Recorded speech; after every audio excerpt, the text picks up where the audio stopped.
Magandang araw mga kaibigan. Pag-usapan natin ang pamumulitika ng dalawang senatorial candidates during Panagbenga Parade noong Sunday.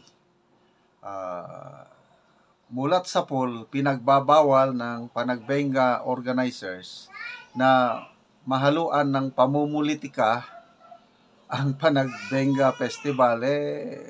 May nakisawsaw. Ito sa balita ng Rappler.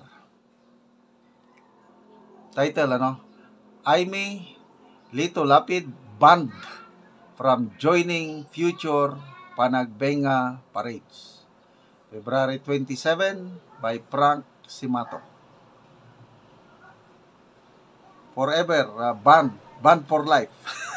Hindi na sila pwedeng makasali. Okay, so the Panagbenga politicians will now be banned from participating in Baguio's Flower Festival election year or not.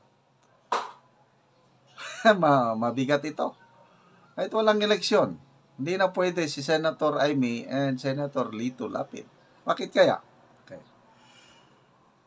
Panagbenga Executive Committee Co-Chairman and Baguio Country Club General Manager Anthony De Leon said they would be finishing the investigation on the unfortunate series of events during Sunday's float parade where re-electionist Senator Aimee Marcos was seen in the last float, which was said to be unauthorized. Ganito,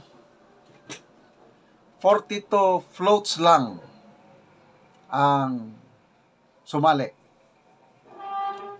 Tapos, yun na. Walang politika talaga ever since. Na-assign ako ng Philippine Military Academy in Baguio. 2006 to 2009. Kaya kabisado ko ito. Palagi yung 3 years na na-assign ako sa Baguio, nanonood ako palagi ng Panagbenga. At alam ko yung patakaran. No politics. So, nung Sunday, yan na.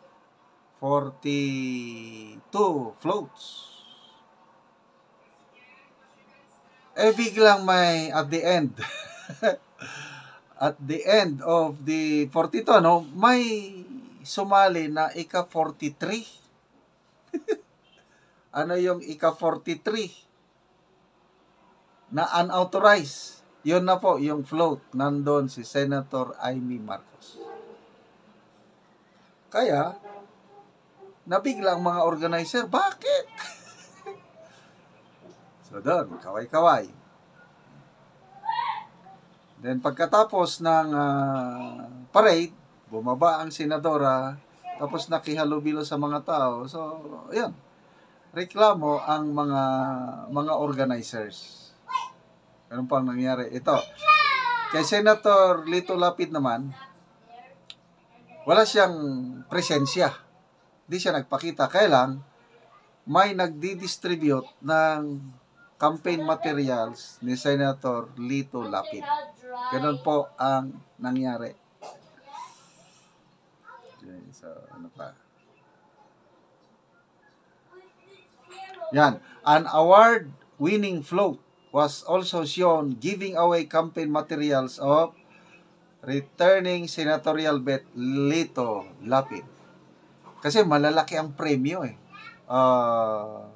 First time in history na ganito kadami ang sumali sa float parade. Umabot ng 42. So sabi ng chairman, they will be banned from participating election year or not. Okay. They have violated our rules and regulations, sabi ni Mr. De Leon. Without naming names, De Leon said that a politician had literally tried to steal the limelight from them. Okay, ito ang sabi ng chairman. They were informed way ahead about our policy.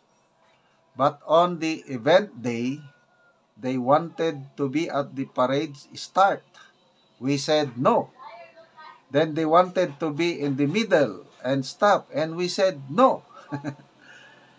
They then used their campaign colors and jackets and distributed campaign materials. They complied partially, but in the end, they did not. I do not know if any of them apologized, said Panagbenga co-chair Freddy Alqueros. But anyway, the damage has been done. Okay? We just want respect, sabi ni Mr. De Leon. We don't go to their provinces and campaign.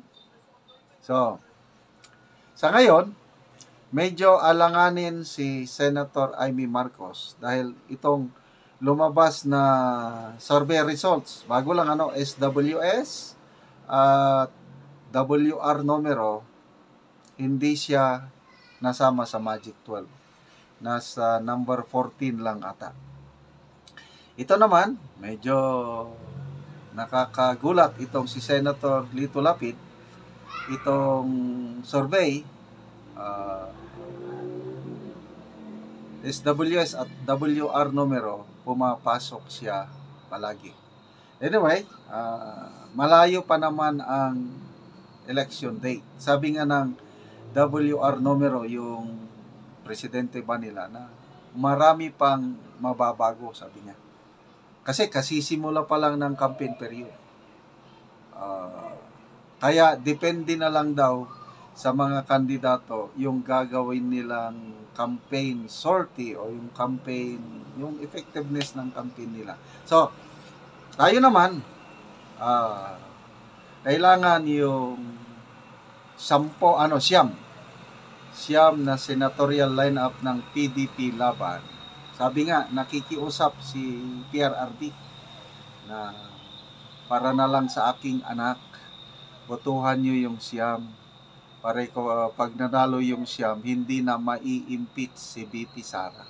So, makita mo yung pagmamahal ng isang ama sa kanyang anak.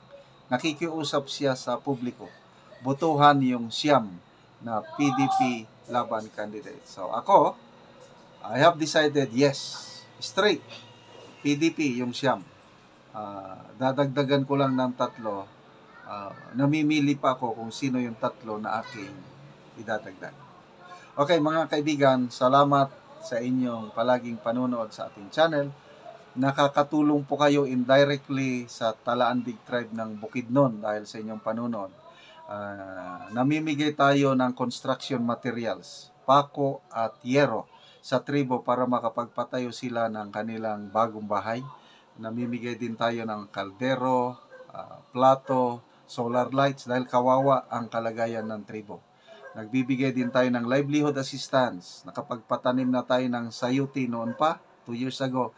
Ngayon, nagpapatanim tayo ng saging lakatan. So, panoorin niyo ang video na ito. Salamat sa inyong panonood, lalo na yung hindi nyo pag-skip ng ads.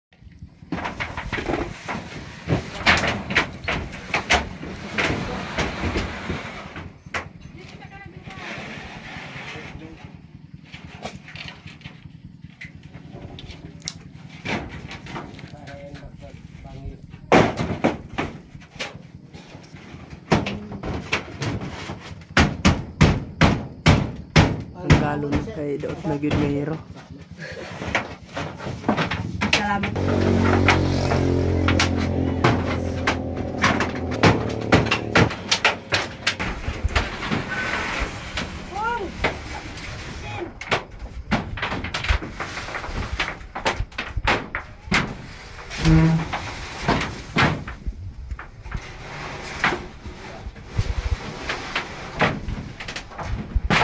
Gabok na gyud ang iyang gamit o ang iyang mga kahoy.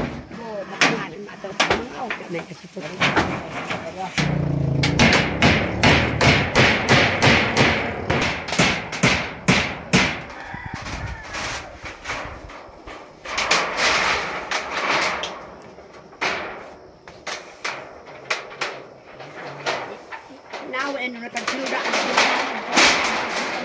ito pong nakita talog.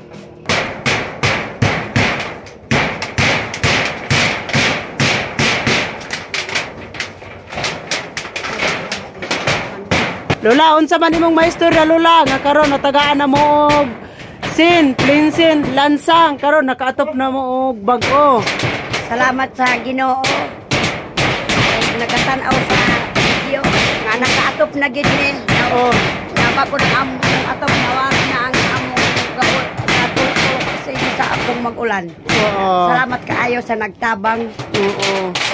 Nagtan-aw sa video Oo. og sa Ginoo. Oo. Ginatabangan mi nakaatop na gid mi nasulban ng among ka ulan ng mag-ulan gyud. Oo. Sige Lola, salamat.